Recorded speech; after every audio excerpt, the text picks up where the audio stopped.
महाकुंभ को आ रहे थे या वहां से प्रस्थान कर रहे थे, रास्ते में वो दुर्घटनाग्रस्त हुए और वह कर्मचारी जो महाकुंभ क्षेत्र में सेवाएं दे रहे थे, बड़े पैमाने पर उनकी भी मौतें हुई। सरकार ने उन सभी मौतों का सरकारी आंकड़ा न जारी करके केवल 30 की संख्या जारी करके बाकी श्रद्धालुओं उनके परिवारजनों के साथ न्याय नहीं किया है।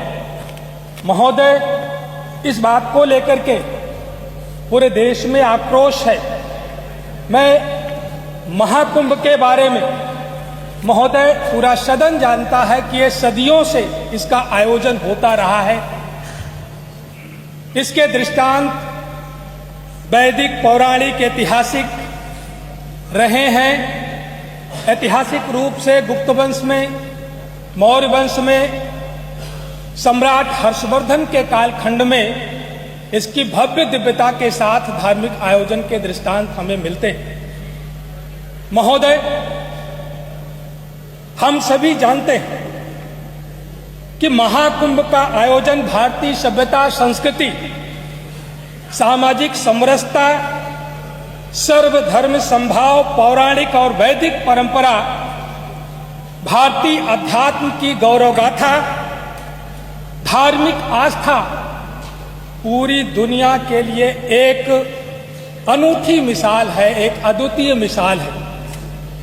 और मान्यता भी है।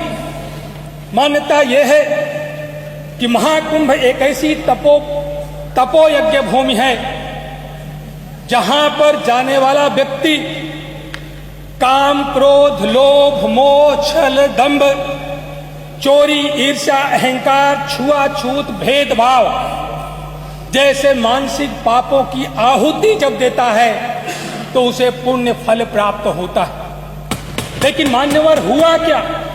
उस आयोजन में हुआ क्या? सरकार घबराई हुई थी 2024 के लोकसभा चुनाव के परिणाम से और माननीय अखिलेश यादव जी के पीडीए के हुंकार से घबराई हुई थी। और उस घबराहट में जिन मानसिक विकारों की आहुति देनी चाहिए थी, सरकार और प्रशासन लोभ, मोह में, अहंकार के वशीभूत होकर के उस धार्मिक आयोजन को एक ऐसा इवेंट बनाने का प्रयास किया जो सरकार की महिमा मंडन, सरकार का प्रचार प्रसार करने का एक माध्यम बन गया।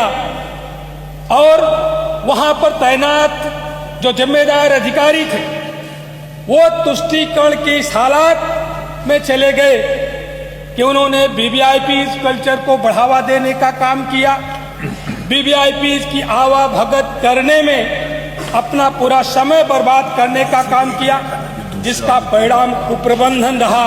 वहां पर इनपुट आउटपुट का ध्यान नहीं रखा गया कि उस जियोग्राफिकल एरिया में जो जितना मास आया है वो कितना आ रहा है, कितना बाहर निकल रहा है, इसके प्रबंधन पर कोई ख्याल नहीं रखा गया।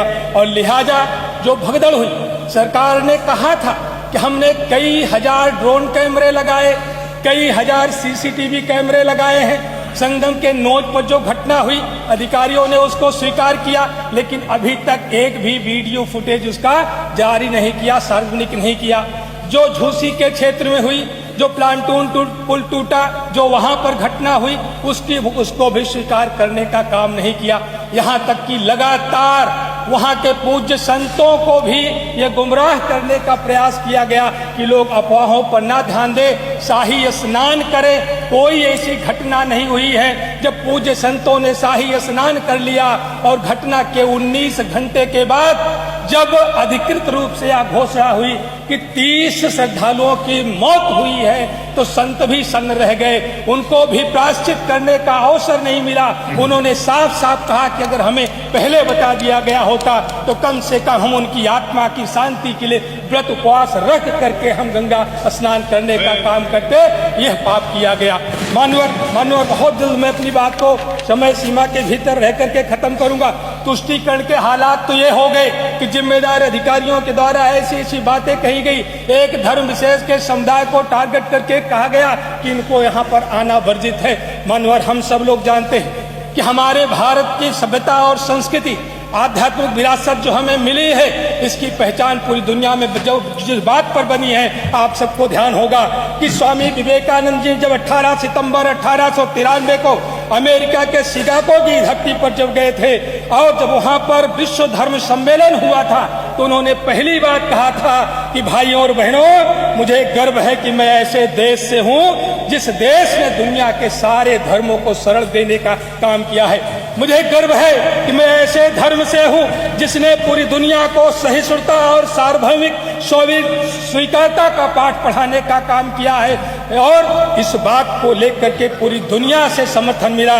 और वह स्वामी विवेकानंद जो भारतीय अध्यात्म की गौरव गाथा का प्रतिनिधित्व कर रहे थे, जिस विरासत का प्रतिनिधित्व कर रहे थे, उसका सम्मान, उसका गौरव पूरी दुनिया में बढ़ाने का काम किया। लेकिन हम कहाँ चले गए? हम कहाँ चले गए? हम इतनी दकियानुसी विचारधारा में आ गए, ये नहीं आएगा, वो नहीं आएगा। सारे लोग मिलजुल करके वहां पर व्यवसाय करने का काम करते थे, सामाजिक भाईचारा, सामाजिक समरसता को बढ़ावा देने का काम करते थे। इसीलिए हमारा अध्यात्म जो वसुधैव कुटुंबकम का नारा दिया कि अयम निजः परो वेति गणना लक्ष्येत श्याम उदार चरिता नाम तू वसुधैव कुटुंबकम, इसी बात के लिए कहा गया और यही हमारी पहचान है। महोदय, जो वहां पर बहुत थोड़ी सी बात, जो वहां पर कुप्रबंधन हुआ है, बड़े बड़े उद्योगपतियों और कंपनियों का अनियंत्रित मुनाफेखोरी का व्यवसाय बढ़ाने का काम किया गया। वहां पर 2-2 रात रुकने का, कॉटेज का किराया 2.5 लाख रुपया वसूलने का काम किया गया। वहां पर जो बड़े बड़े होटल थे जिनका 5,000 रुपए का एक रात का किराया होता था, उन्होंने 50-50 हजार रुपए का किराया वसूलने का काम किया गया। जो एयरलाइंस मुंबई से प्रयागराज जाती थी, जिसका किराया 5,000 रुपए होता था, उन लोगों ने 50-50 हजार रुपए एक यात्रियों से वसूलने का काम किया। सरकार ने उन पर अंकुश लगाने का काम नहीं किया। वहीं पर स्थानीय प्रयागराज वासी जो गरीब था, मजदूर था, बेरोजगार था, जिसने अपने मोटरसाइकिल से यात्रियों को पहुंचाया, जिसने ऑटो रिक्शा से लोगों को पहुंचाया, अगर 20 रुपए किराया ज्यादा लिया तो वहां के प्रशासन ने गाड़ी को सीज कर उन लोगों को जेल की सलाखों के भीतर भी डालने का काम किया। लेकिन उन उद्योगपतियों की मुनाफाखोरी पर, उन कंपनियों की मुनाफाखोरी पर सरकार ने कोई कदम उठाने का काम नहीं किया। मैं वंदन करता हूं, अभिनंदन करता हूं प्रयागराज वासियों को, जब सरकार ने कोई सुविधा नहीं दी, चाहे वहां का हिंदू हो, चाहे वहां का सिख हो, चाहे वहां का बौद्ध हो और चाहे वहां के जैनी हो, उन सब लोगों ने लंगर लगा करके वहां पर 20-20 किलोमीटर पैदल चलने वाले श्रद्धालुओं की भूख मिटाने का काम किया, उनको विश्राम दिलाने का काम किया।